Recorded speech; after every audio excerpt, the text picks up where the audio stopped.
Extrait du livre Les damnés de la terre, partie sur de la violence. Le colon fait l'histoire, et sait qu'il l'a fait. Et parce qu'il se réfère constamment à l'histoire de sa métropole, il indique en clair qu'il est ici le prolongement de cette métropole. L'histoire qu'il écrit n'est donc pas l'histoire du pays qu'il dépouille, mais l'histoire de sa nation et ce qu'elle écume, viole et affame. L'immobilité à laquelle est condamné le colonisé ne peut être remise en question que si le colonisé décide de mettre un terme à l'histoire de la colonisation, à l'histoire du pillage, pour faire exister l'histoire de la nation, l'histoire de la décolonisation. Monde compartimenté, manichéiste, immobile, monde de statuts, la statue du général qui a fait la conquête, la statue de l'ingénieur qui a construit le pont, monde sûr de lui, écrasant de ses pierres les échines écorchées par le fouet, voilà le monde colonial. L'indigène est un être parqué. L'apartheid n'est qu'une modalité de la compartimentation du monde colonial. La première chose que l'indigène apprend, c'est à rester à sa place, à ne pas dépasser la limite. C'est pourquoi les rêves de l'indigène sont des rêves musculaires, des rêves d'action, des rêves agressifs. Je rêve que je saute, que je nage, que je cours, que je grimpe. Je rêve que j'éclate de rire, que je franchis le fleuve d'une enjambée, que je suis poursuivi par des meutes de voitures qui ne me rattrapent jamais. Pendant la colonisation, le colonisé n'arrête pas de se libérer entre 9 heures du soir et 6 heures du matin. Cette agressivité sédimentée dans ses muscles, le colonisé va la manifester d'abord contre les siens. C'est la période où les nègres se bouffent entre eux et où les policiers, les juges d'instruction ne savent plus où donner de la tête devant l'étonnante criminalité nord-africaine. Nous verrons plus loin ce qu'il faut penser de ce phénomène. Face à l'arrangement colonial, le colonisé se trouve dans un état de tension permanente. Le monde du colon est un monde hostile, qui rejette, mais dans le même temps, c'est un monde qui fait envie. Nous avons vu que le colonisé rêve toujours de s'installer à la place du colon, non pas de devenir un colon, mais de se substituer au colon.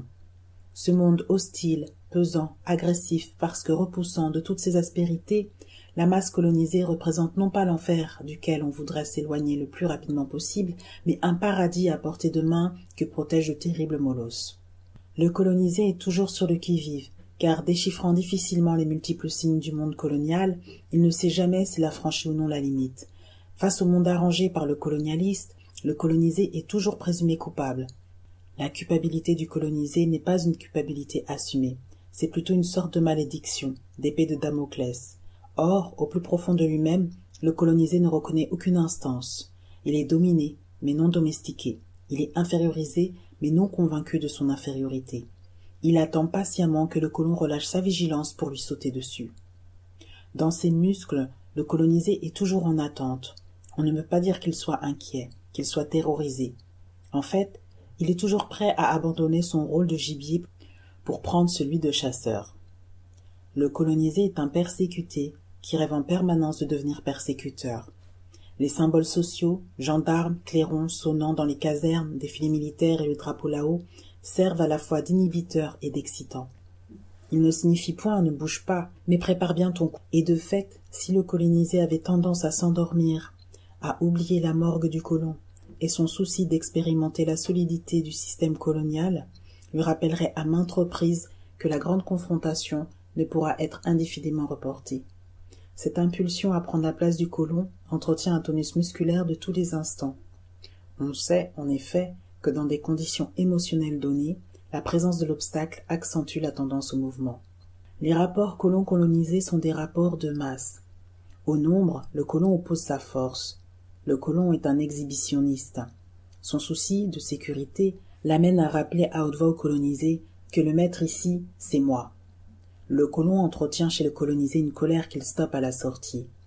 Le colonisé est pris dans les mailles serrées du colonialisme. Mais nous avons vu qu'à l'intérieur, le colon n'obtient qu'une pseudo-pétrification. La tendance musculaire du colonisé se libère périodiquement dans des explosions sanguinaires. Lutte tribale, lutte de coffre, lutte entre individus. Au niveau des individus, on assiste à une véritable négation du bon sens.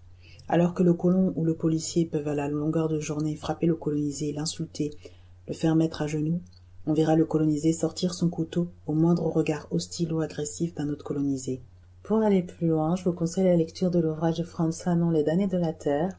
N'hésitez pas à vous abonner à la chaîne YouTube, à activer la cloche pour recevoir les notifications lors des publications des prochaines vidéos. Et je vous dis à bientôt.